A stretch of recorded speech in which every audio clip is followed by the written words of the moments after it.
жас қырынымыз ұлан байтақ жерімнің. Біз мақтанымыз, нұрлы таңымыз, қазақ деген елімнің.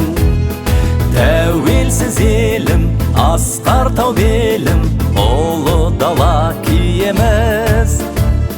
Отан анамыз, қамқор панамыз, ардақта бас иеміз.